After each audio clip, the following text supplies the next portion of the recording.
Welcome to another deep dive with us. This time, we're going on a treasure hunt of sorts, exploring the Goodreads editor's picks for new November reading. Sounds intriguing. What makes this list so special? Well, these aren't just any books. They're handpicked by the folks at Goodreads who, really know their stuff. They're the ones sifting through all the new releases, and these are the ones that truly got them excited. So it's like getting insider tips from the ultimate bookworms.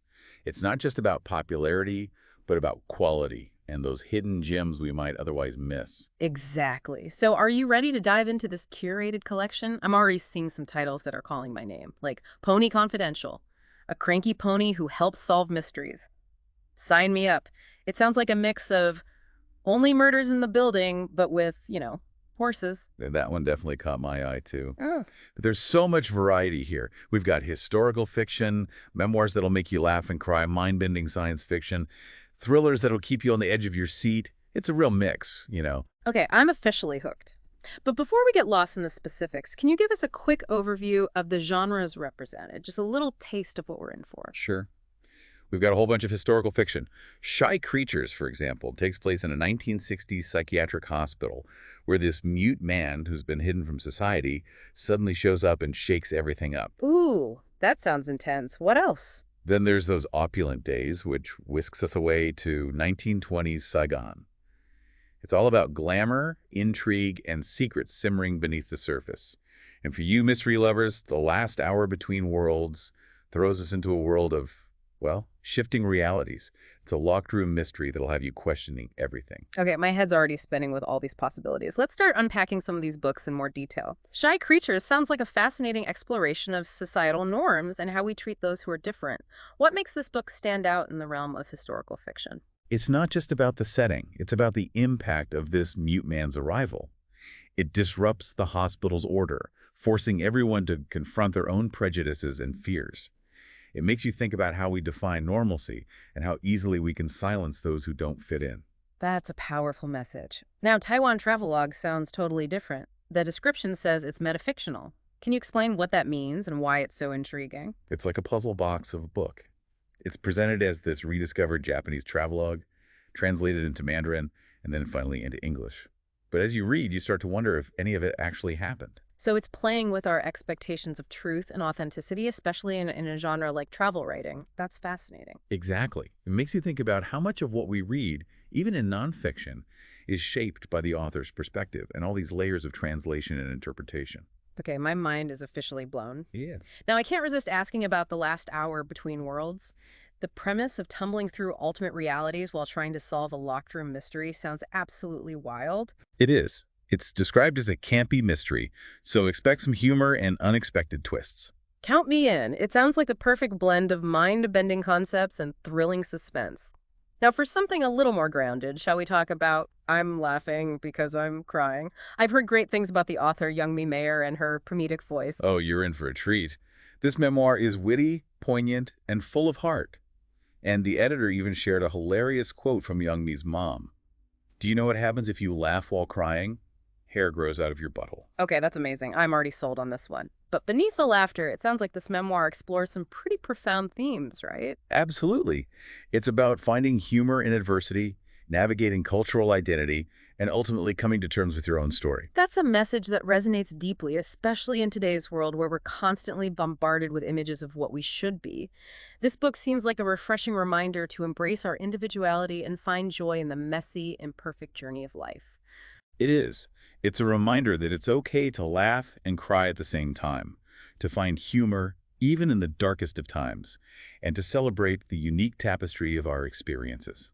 Speaking of embracing life's complexities, The Burrow seems to delve into those themes of loss and resilience, but in a very different context. What can you tell us about this one? Well, it's about a family trying to heal after losing a child during the pandemic.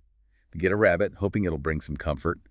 But things take an unexpected turn when they start uncovering family secrets and confronting the lingering effects of trauma. So it's about more than just coping with grief. It's about facing the past and finding a way to move forward, even when it's painful. Yes. It explores the power of love, the resilience of the human spirit, and those intricate ways in which our past shapes our present. Wow, we've covered so much ground already, and I'm already feeling overwhelmed in the best way possible. Have any of these titles caught your attention, listeners? Let us know what you're thinking. It's interesting how these books, while different, they all seem to connect in some way. Like they're having a conversation with each other about these universal human experiences. Yeah, I'm picking up on that too. Okay, so we've covered some intense emotional ground with those last few books. What's next? Well, let's lighten the mood a bit, but not completely. How about a historical fantasy with a dash of mystery? The Improvisers by Nicole Glover is right up that alley. Okay, tell me more. I'm intrigued. So picture 1930s America, but with magic woven in. You've got this former bootlegger, now a pilot, navigating a world of, like, enchanted artifacts and secret societies. Plus, there's a charming journalist who adds a little romance to the mix. Wow, that's quite a combination. What makes this blend of history and fantasy so compelling? It's not just about adding magic to a historical setting. It's asking, what if magic was real during the Prohibition era? How would it affect society, the power dynamics, even relationships? That's a great question. It makes you think about the ripple effects of something like magic on our world. Okay, up next, we have Bel Canto Annotated Edition. I absolutely loved the original novel, and I'm so curious about this special edition. What makes it so unique? Oh, this is a must-have for any bookworm, especially fans of Anne Patchett. It's like getting a peek inside the author's mind as you read. Imagine reading Bel Canto with Anne Patchett sitting beside you, sharing her insights and inspirations along the way. That's such a cool concept. I love the idea of getting those behind-the-scenes glimpses into the creative process. But why do you think Bel Canto itself continues to resonate with readers so many years after its initial publication? It's a story about the power of human connection, even in the most unlikely of circumstances. It explores those deep questions about what it means to be human, the boundaries we build, and how beauty and compassion can blossom even in the face of adversity. And this annotated edition adds a whole new layer to that experience. It allows us to connect with the author on a deeper level and appreciate the craft and artistry behind her words. It's like a conversation with the author across time and space. Okay, listeners, it's time for a quick check-in. Which of these books is calling to you the most? Are you drawn to the magic and mystery of The Improvisers? Or perhaps you're eager to revisit the world of Bel Canto with those author annotations. Let us know. It's always fascinating to see what resonates with different readers, what draws us to certain stories, what are we seeking within those pages. It's a good reminder that our reading choices aren't just about entertainment. They reflect who we are, what we value, and what we're curious about. Exactly. It's a journey of self-discovery through the world of words. Okay, so before we move on to the last few books, I want to take a moment to reflect on some of the themes we've encountered so far. One that keeps popping up is resilience, that human capacity to bounce back from adversity and even find meaning in those difficult experiences. Yeah, I see that too. From the mute man disrupting the status quo in Shy Creatures, to the family grappling with loss in the burrow, these stories remind us that even in the darkest times, there's a strength within us that allows us to keep going. And I'm also struck by how many of these books challenge us to question our assumptions and look at the world from different perspectives. Whether it's a travelogue blurring the lines between fact and fiction, or an annotated edition offering insight into the author's creative process, these books encourage us to think critically and embrace ambiguity. It's like they're reminding us that the world is full of complexities and nuances, and that there's always more than meets the eye. And that's what makes exploring literature so rewarding, right? It's a constant process of discovery, both within ourselves and the world around us. Absolutely. And let's not forget the power of humor to help us navigate those complexities. Whether it's through a cranky pony detective or a memoir filled with witty observations, these books show us that laughter can be a source of strength and connection. It's about finding that balance between acknowledging life's challenges and celebrating the absurd, the joyful, and the unexpected. So true. It's a reminder to not take ourselves too seriously and to find those moments of lightness and laughter along the way. All right, are you ready to uncover those last few gems on our list? I'm excited to see what other treasures await. All right, we're in the home stretch of our November book preview. We've explored so many fascinating stories and ideas. What else have you got for us? Well, we've journeyed through history, delved into personal stories, even encountered a crime-solving pony along the way. But we haven't yet ventured into the world of nature writing. Ooh, I love a good nature read. What have we got? Vanishing Treasures, a bestiary of extraordinary endangered creatures by Catherine Rundle. It's a journey to the heart of the natural world, a reminder of both its beauty and fragility. That sounds right up my alley. What sets this book apart from other nature writing? Rundle doesn't just prevent facts. She weaves them into captivating stories, bringing these endangered creatures to life. She focuses on 23 unique animals facing extinction, each with its own fascinating tale to tell.